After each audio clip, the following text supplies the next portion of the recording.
तो मैं हूं दिनेश की वोरा।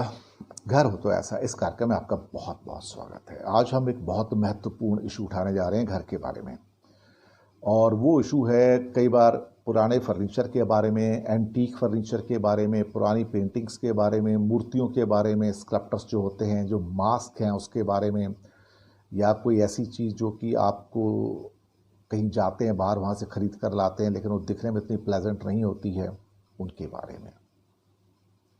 हमने अपने अनुभव से पाया कि आपके घर में कई बार निगेटिविटी उन चीज़ों से आती है जो आपने कभी बाद में ख़रीदी हैं। कभी आप किसी एग्जीबिशन में चले गए और वहाँ पे आपको एंटीक फर्नीचर मिल गया, पुरानी हवेलियों का, महलों का, पुराने घरों के पुराने पुराने दरवाजे हो गए, बड़े लकड़ी के बॉक्स हो गए, ट्रंक्स हो गए, या कुछ ऐसी कुर्सियाँ, मेज़ हो गए जो कि रॉयल टाइप के दिखते हैं। आपको लगता है कि हाँ, इससे मेरे घर में एक रॉयल टच आ जाएगा। तो मैं आपको बताऊं कि ज़्यादा करके जो हमारी हवेलियों की जो कहानियां हैं या सो कॉल्ड महलों की जो कहानियां हैं वो इतनी सुखद नहीं हैं। हर वो चीज़ जो आप अपने घर में एंटीक के रूप में, चाहे कोई मूर्ति हो, चाहे कोई पेंटिंग हो पुरानी, या कोई ऐसा और किसी किस्म का स्कल्पटर बना हो, चाहे वो लकड़ी का हो या संगमरमर का हो, पत्थर का हो, किसी और चीज़ का बना हो, ये जब चीज़ें लेके आते हैं तो आपको इस बारे में शायद ज्ञान नहीं है कि उसके पीछे उस घर की जो इमोशंस होती हैं, उस घर के जो पेन्स होते हैं, वो भी जुड़े रहते हैं। जिन व्यक्तियों ने उन चीज़ों का निर्माण किया, उसके निर्माण के दौरान जो उनकी इमोशंस होती है वो भी जुड़ी रहती हैं। तो सिर्फ चित्रकारिता ही ज़रूरी नहीं है, सिर्फ पेंटिंग ज़रूरी नहीं है, स्कल्पटिंग यानी कि मूर्ति ज़रूरी नहीं है, उसके पीछे जो उस टाइम बनाने वाले का मूड था वो कैसा था, उसने कैसा बनाया, उसके गुण भी उसमें आ जाते हैं। आपको एक उदाहरण दे के बताता हूँ कि जब भी आप मूर्ति बनवाते हैं मंदिर के लिए, बड़े बड़े मंदिर होते हैं, तो जैसे अब अयोध्या में भी राम जी का मंदिर बन रहा है तो वहाँ भी मूर्तियाँ लगेंगी, या बाकी जो हिंदुस्तान में बहुत सारे मंदिर हैं वहाँ भी मूर्तियाँ लगती हैं, या किसी और रूप में भगवान को वहाँ पे बिठाया जाता है, जिसको कहते हैं प्राण प्रतिष्ठा करना।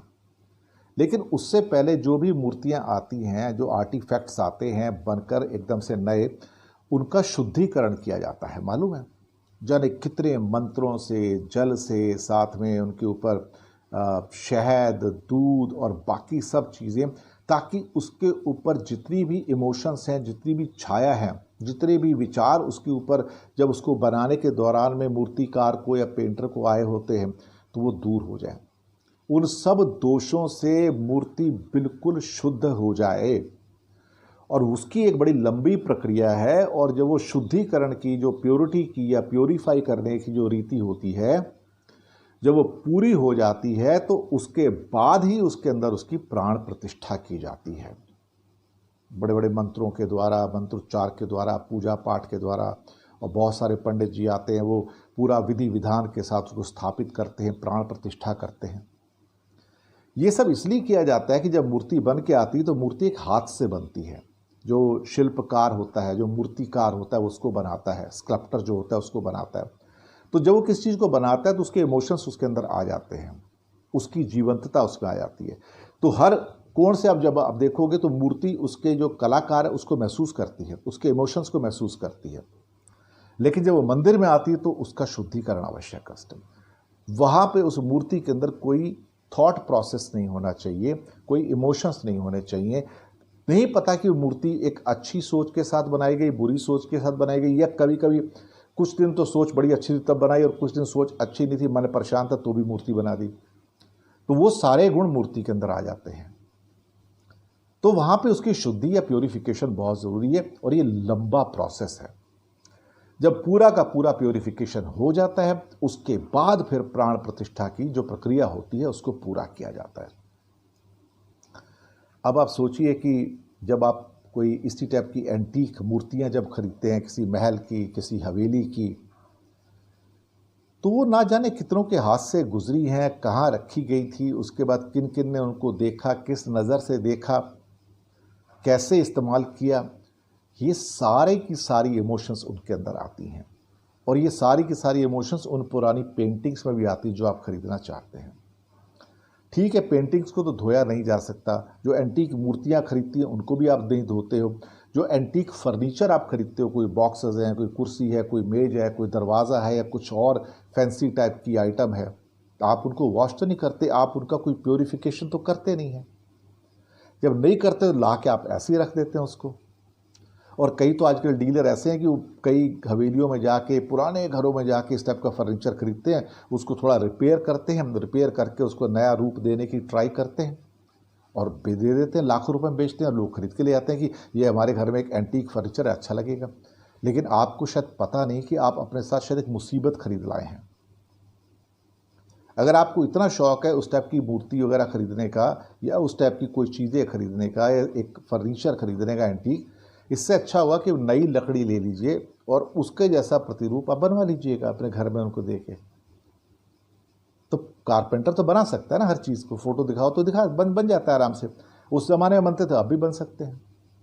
ये बहुत ही आवश्यक है। तो कृपा करके पुराना फर्नीचर कभी भी इस्तेमाल ना करें। और घर के अंदर जब नया घर बनाते हैं, नई चौखाटें लगती हैं, दरवाजे लगते हैं, तो वहाँ तो कभी इस किस्म के दरवाजे और चौखाटें जो पुराने हैं कभी भी यूज़ ना करें, क्योंकि उसकी इमोशन सारी आती हैं।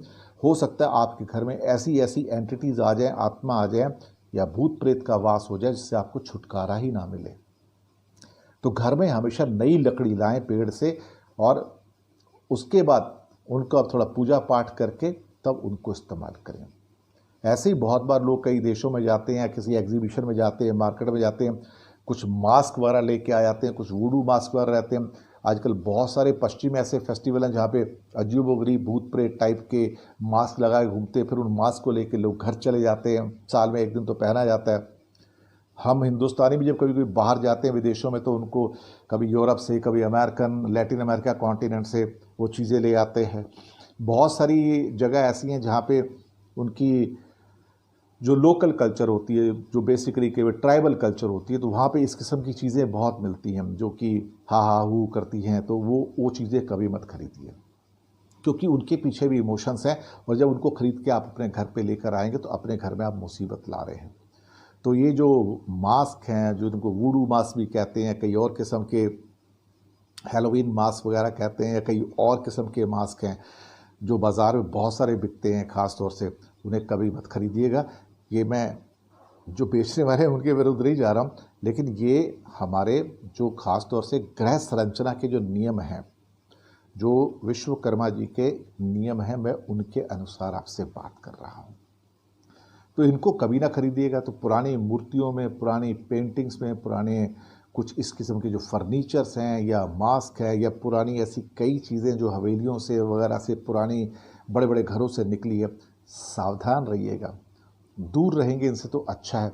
या तो उनकी हिस्ट्री पता कर लीजिए बिल्कुल, और आप सेटिस्फाई हैं, 100% सेटिस्फाई हैं तो लेके आइए, नहीं तो फिर शायद कहीं ना कहीं आप अपने घर में एक मुसीबत को लेके आ रहे हैं। आशा है आपको ये एपिसोड पसंद आया होगा और जो इनसाइट्स मैंने दी हैं वो भी आपको पसंद आई होंगी। करो तो ऐसा कि प्रोग्राम में हम बहुत सारी आपको ऐसे इंसाइट्स देते हैं जो गृह संरचना के जो खासतौर से नियम हैं उसके अंदर ये एक महत्वपूर्ण भूमिका अदा करते हैं।